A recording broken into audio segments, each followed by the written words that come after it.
छान लागतो. डेअरीचा आहे, तुम्हाला मी दाखवलेलं होतं तर ते. श्री स्वामी समर्थ महाराज की जय.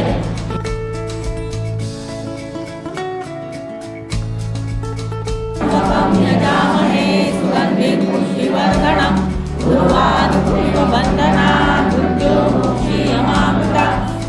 सगळ्यांनाच आवडतो समिधाला, मला आदर्शला. हाय हॅलो नमस्कार, मी शीतल तुमचं मनापासून स्वागत करते आपल्या छानशा ब्लॉगमध्ये.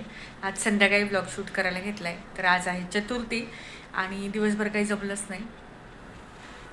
आहूंची सुट्टी असली की थोडंसं मग इकडे इकडे बाहेर जावंच लागतं. तर आता स्वयंपाक करायला लागले होते. स्वयंपाकामध्ये काय काय बनवणे ते शेअर करेलच तुम्हाला. त्यानंतर केक मटेरियल आणलं होतं आज. तर काय काय आणलं होतं आणि ते सुद्धा तुम्हाला मी दाखवेलच. चला, दळण केलं होतं गव्हाचं. आता हे दळण आदर्शला सांगते ठेवून यायला, कारण की दळण संपलं होतं ते करते आणि आता स्वयंपाकाला लागते. आज भाजीमध्ये फ्लावर बटाटा मिक्स भाजी करावी. वरण भात दुपारी मुलांना केलेलाच होता, तो होता. आता मिक्स करेल, कारण की फ्लावर नुसतं कोणी खात नाही आमच्यात. त्यामुळे मी थोडे बटाटा टाकते आणि मग फ्लावर बटाट्याची रस्सा भाजी बनवते.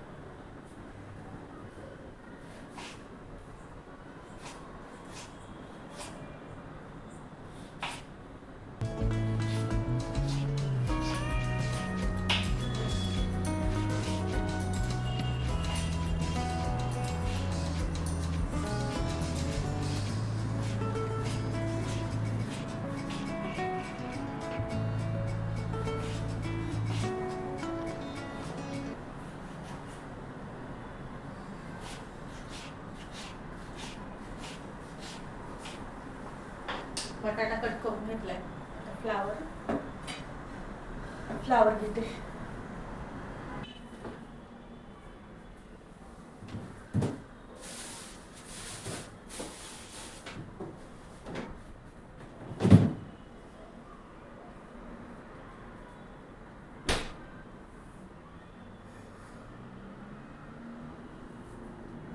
आता फ्रीजमधून फ्लावर काढल्या मी त्याला इतकं बारकाईनं बघत होते की त्याच्यामध्ये काही आळी आहे, काही आहे, कारण की फ्लावरमध्ये ना भरपूर छोट्या छोट्या आळे असतात बरं का. त्या दिसत नाहीत, एकदम बारकाईने बघावं लागतं.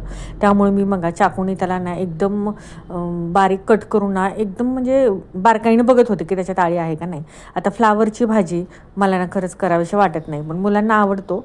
म्हणजे आदर्शला फ्लावर आवडतो, समिधा काही खात नाही. त्यामुळे फ्लावर आणि बटाटा हे मिक्स करणार आहे, म्हणजे मग समिधा पण खाईल आणि आदर्श पण खाईल. आमचं काय दोघांचं कसंही असतं, जे मुलांचं आवडीचं असतं तेच आम्ही खातो, आमचं काहीही नसतं. तर आज चतुर्थी होती आणि मग म्हणलं आता भाजीला उन्हाळ्याचं काय करावं, हा ना खरंच सगळ्यात मोठा प्रश्न आहे. तुम्हाला पण पडतो का? पडत असेल तर मला कमेंट करून नक्की सांगा. आता फ्लावरची भाजी करताना मी काय करते, फ्लावर हा स्वच्छ अगोदर निवडून घेते, आळ्या वगैरे आहे का बघते, पण बारीक आळ्या हे असतातच त्याच्यामध्ये. त्यामुळं ना एकदम नीट बारकाईने बघून ना त्याला कट करावा लागतो. तुम्ही बघितलंच असेल, फ्रीजमधून काढलं मी त्याला एवढं बारकाईनं बघत होते की कुठं आळी आहे का काय. त्यानंतर आता इथं कढईमध्ये मी पाणी ठेवणार आहे आणि भाजी करायच्या अगोदर ना फ्लावर हा गरम पाण्यातून मी काढून घेते. म्हणजे एखादी जरी कीड असली किंवा आळी असेल तर नदी मरून जाते. आणि नंतर स्वच्छ धुते आणि परत मी फोडणीला घालते बघा, अशा पद्धतीनं. तर तुम्ही म्हणाल ह्यातले सगळे व्हिटॅमिन्स मरतील हे ते, पण काहीही म्हणा, पण मी तसंच करते फ्लावरची भाजी. मला डायरेक्ट असं फ्लावर शिजायला घालूच वाटत नाही. आता इथं फ्लावर उकळला होता, तो एका बाउलमध्ये ना काढला आणि परत स्वच्छ धुवून घेतला. आणि नंतर मग तेल घातलं, मोहरी घातली, जिरी घातली आणि हिंग घातला थोडासा. आणि लसूण मी इथं ठेचून घातलेला होता, तो थोडासा घातला, छान परतून दिला. लसूण लाल झाला की मग मी आज ना सकाळी मुलांना हरभऱ्याची भाजी बनवली होती, त्यासाठी वाटण काढलं होतं. ते थोडंसं शिल्लक होतं, मला तेच आता याच्यामध्ये वापरावं, कारण की वाटणाच्या भाज्या आम्ही काही जास्त खात नाही. पण कधीतरी मग असं हरभरी छोले जर असेल तर त्याला वाटणच काढते मी. ते वाटण छान परतून दिलं आणि नंतर टोमॅटो घातलं, ते सुद्धा ना छान परतून घेतलं तेलामध्ये, तेल सुटेपर्यंत. साठवणीचा काळा मसाला आहे ना तो घातला, धने पावडर घातली, छान असं मिक्स करून घेतलं. छान तेल सुटेपर्यंत मसाला असा परतून घेतला. नंतर मग हा फ्लावर आहे ना तो घातला, बटाटा घातला आणि ते पण अगदी त्या मसाल्याच्या वाटणामध्ये ना छान परतून घेतलं. थोडंसं मीठ घातलं आणि मीठ घातलं असं छान परतून घेतलं. परतल्यानंतर मग नंतर याच्यामध्ये ना आपल्याला पाणी घालायचं आहे. तर अशा पद्धतीने मी फ्लावर आणि बटाटा याची रस्साभाजी बनवलेली आहे. तर हा होता आजचा चतुर्थीचा दिवस. पुढं काही शूट करणं झालं नाही.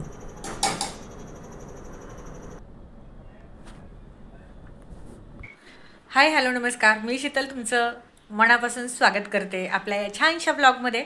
आज आहे गुरुवार, सकाळची देवपूजा झालेली आहे आणि आता मी चालले होते स्वामींच्या केंद्रामध्ये आरतीसाठी.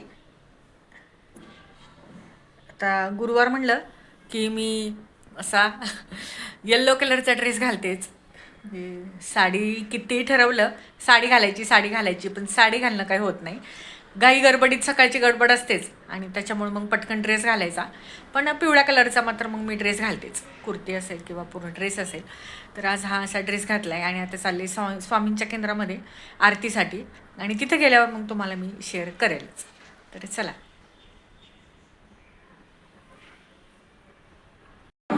यजामहे सुगन्धिं पुष्टिवर्धनं उर्वारुकमिव मृत्युर्मुक्षीयमामृता ॐ त्र्यम्बकं यजामहे सुगन्धिं पुष्टिवर्धनं उर्वारुकमिव मृत्युर्मुक्षीयमामृता ॐ त्र्यम्बकं यजामहे सुगन्धिं पुष्टिवर्धनं उर्वारुकमिव मृत्युर्मुक्षीयमामृता ॐ त्र्यम्बकं यजामहे सुगन्धिं पुष्टिवर्धनं उर्वारुकमिव मृत्युर्मुक्षीयमामृता ॐ ईश्वरा गुरुर्साक्षात् परब्रह्म तस्मै श्री गुरुवे नमः.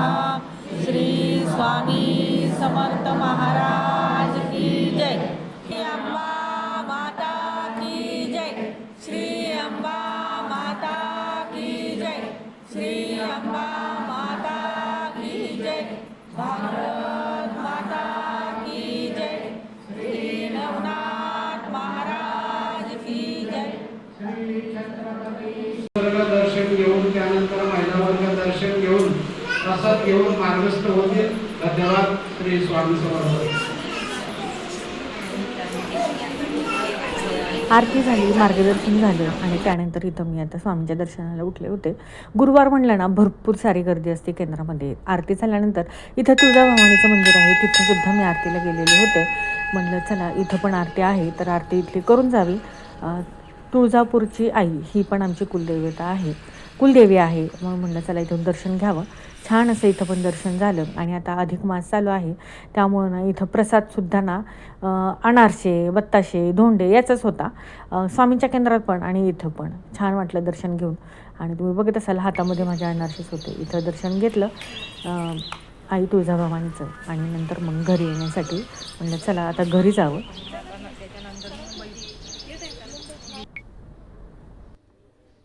स्वामींचं दर्शन घेतलं, केंद्रामध्ये आले होते. परत इथं आई तुळजाभवानीचं सुद्धा दर्शन घेतलं. आता अधिक महिना चालू आहे तर मग प्रसाद हा अनारशाचा होता स्वामींच्या केंद्रात पण आणि इथं तुळजाभवानीचं मंदिर आहे तिथं पण आरती होते स्वामींची झाली की तिथली पण आरती मी घेतली आणि आता घरी निघाले. जाता जाता थोडं सामान घ्यायचं होतं, म्हटलं ते पण घ्यावं आणि जावं. तर मी आले होते गाडीनेच, ऊन भरपूर लागते अजूनसुद्धा. तर चला घरी गेल्यावर भेटू. आता घरी जाता जाताना मला काही सामान घ्यायचं होतं या डेअरीमधून. केकची ऑर्डर होती म्हणून खवा पण घ्यायचा होता आणि दही पिशवी पण घ्यायची होती. तर मी इथं डेअरीमध्ये आले होते. इथं ना खरंच छान खवा मिळतो. इथे खरवस पण मला दिसला आणि हा ना फार आवडतो आमच्या घरातल्या सगळ्यांनाच. तो सुद्धा मग मी घेतला. म्हटलं चला दिसला आहे तर आता इथं घ्यावं. गुरुवार सोमवार उपवास असतील ना त्यावेळेस हे ठेवतात आणि छान लागतो. कधीमध्ये हे खायला पाहिजे. डेअरीमध्ये आले होते म्हणजे प्रोडक्ट घ्यायला. दही आणि खवा खरवस घेतलं. डेअरीमधून सामान घेतलं. दही पिशवी मला काही मिळाली नाही त्यामुळं सुट्टा दही होतं, मी ते काही घेतलं नाही, थोडंसं आंबट लागतं म्हणून. खवा घेतला आणि इथं चिकाचे जे वडे असतात ना म्हणजे खरवस तो घेतला आणि घरी येण्यासाठी इथं निघाले होते. आता सकाळी मी आरतीला आले होते 10:30 वाजता. तर सामान गोळा करत ना घरी जायला खरंच खूप उशीर होतो. घरी सगळं काम तसंच पडलेलं असू द्या, म्हणलं जाऊ द्या एक दिवस ना आपण आपल्या स्वामींसाठी काढायचा. त्यासाठी मी हा गुरुवारचा दिवस कधीच चुकवत नाही स्वामींच्या केंद्रात जायला. जर काही अडचण असेल तरच ते माझं मिस होतं. केंद्रातून घरी आले आणि भरपूर ऊन आहे. आणि आता घरी आल्यानंतर काल जे केकचं मटेरियल मी आणलं होतं ते तुम्हाला रात्री शेअर करता करता राहिलंच. घाई गडबडीमध्ये काल होता चतुर्थी, उपवास होता, त्याच्यामुळे पटकन स्वयंपाक केला आणि जेवण वगैरे आम्ही सगळ्यांनी केलं. तर काल मी जे मटेरियल आणलं जास्त नाही, पण जे आणले ते तुमच्यासोबत मी शेअर करायलाच. आणि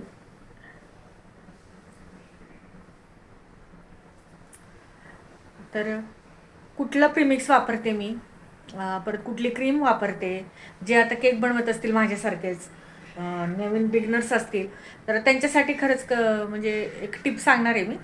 आणि जे जे मटेरियल वापरते मी ते मी आता शेअर करायलाच दाखवते. चला ब्लॉग कंटिन्यू करा. तुम्हाला आता मी आता इथं बघा 11:15 झाल्यात घरी येता स्वामींचं दर्शन घेतलं. सामान घ्यायचं होतं ते सामान घेतलं आणि येताच एवढा टाईम झाला. आणि आता जेवण करायचं आहे आणि जेवण केल्यानंतर मग मी तुम्हाला शेअर करेल की मी काय काय मटेरियल आणलं आहे. तर तिथून डेअरीच्या इथून बघा मी खवा आणि खरवस आणलेला आहे. चिकाच्या वड्या म्हणतात ते मला आणि आमच्या घरात म्हणजे समिधाला आदर्शला सगळ्यांनाच फार आवडतात. तुम्हाला मी दाखवते. हा खरवस आणला होता आणि उद्या मला केकची ऑर्डर होती, मावा केकची 2 ऑर्डर आहेत, अर्धा किलोची 2. त्यासाठी हा खवा आणलेला होता आणि खरवस म्हटलं आता गेलेच आहेत तर दोन्ही कामं होतील. तर तिथला खरवस ना खरंच खूप छान लागतो, डेअरीचा आहे, तुम्हाला मी दाखवलेलं होतं. तर ते सगळ्यांनाच आवडतो, समिधाला, मला, आदर्शला, आहोंना पण. तर इथं मी कुठलं केकचं प्रीमिक्स वापरते किंवा क्रीम वापरते हे अजून तुम्हाला दाखवणार आहे. आता एक होम बेकर म्हणलं की आपण चांगल्याच क्वालिटीचं प्रीमिक्स वापरायचं आहे आणि क्रीम पण. आता याचे पण बरेच प्रकार येतात प्रीमिक्समध्ये पण, हलक्या क्वालिटीचं, भारी क्वालिटीचं. तर मी इथं प्रिस्टीनचं प्रीमिक्स वापरते आणि ही बॅग ना मला 1115 रुपयाला मिळाली. पहिली 950 मिळत होती, पण आता 1125 रुपयाला मिळालेली आहे मला. 5 किलोची आहे. मी बॅगच वापरते, प्रिफर करते. व्हॅनिला असो, चॉकलेट असो.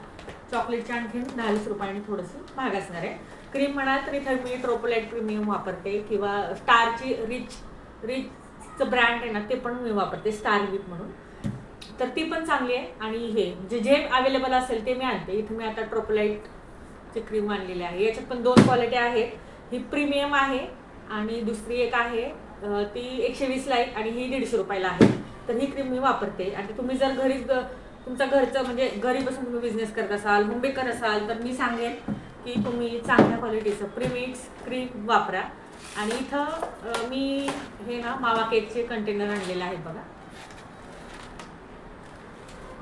मावा केक देण्यासाठी. म्हणजे पॅकिंग छान वाटली की म्हणजे कस्टमरला पण छान वाटतं, त्याच्यामुळं मी असे वापरते. आणि दोन्ही पण वापरते. बेसबोर्ड जर असेल तर ते पण मी वापरते बॉक्सचा. आणि जर घरीच खायला त्यांना कस्टमरला विचारते तर मग याच्यामध्ये मी देते. आणि समजा त्यांना मग कोणी ना एजंट लोकांचा बड्डे असेल, मावा केक मागवतात, मग त्यांच्यासाठी मग प्रॉपर बेस आणि त्याच्यावरती मग केक वगैरे ठेवून बॉक्स पॅकिंग करून मी देते. अदरवाईज मग मी असंच हे मावा केकचे बघा असं पॅक करून मी ह्याच्यामध्ये देते. टी टाईम केक असेल, मावा केक असेल असं. तर मला एक केकची ऑर्डर होती, रिबिन केक आहे उद्या आता. तर त्याच्यासाठी बघा मी ही रिबिन मागवलेली होती ब्लॅक कलरची. आता जसे कस्टमाइज केक असतील तसे मी बनवून देते आणि त्याप्रमाणे मग मला अगोदर जर ऑर्डर आली तर मग मटेरियल मी आणून ठेवत असते. तर बाकीचं काही नाही, एवढंच मी आणलं होतं. पण प्रॉपर प्रीमिक्स आणि क्रीम कुठली वापरते मी ते तुम्हाला मी आज शेअर केलेलं आहे. तुम्ही जर एक होम बेकर असाल तर तुम्हाला अत्यंत महत्त्वाची माहिती की हे प्रिस्टीनचं चांगलं आहे आणि पिल्सबेरीचं पण आहे. पिल्सबेरीचं पण जास्त महाग आहे, अजून थोडंसं कॉस्टली आहे. प्रिस्टीनचं पण चांगलं आहे, मी हेच प्रेफर करते आता प्रिस्टीनचं. व्हॅनिला आणि चॉकलेट दोन्ही 5 किलोची बॅग आणते. थोडं सुट्टं आणत नाही. सुट्टं कसं असतं काय माहिती नाही, याच कंपनीचं असतं का ते पण माहिती नसतं, त्याच्यामुळे मग शक्यतो बॅगच आणते. आणि क्रीम पण म्हणजे चांगलीच क्वालिटीचं वापरते. आता तुम्ही जर माझे व्हिडिओ जे बघत असाल, तुम्ही जर केक ऑर्डर करत असाल तर मी सांगेल की तुम्ही एका होम बेकरलाच ऑर्डर देत चला. फ्रेश आणि हायजीन तर पाळलीच जाते, तुम्हाला माहिती आहे घरचे केक कसे असतात ते ऑर्डरप्रमाणेच ते बनवून आम्ही देतो.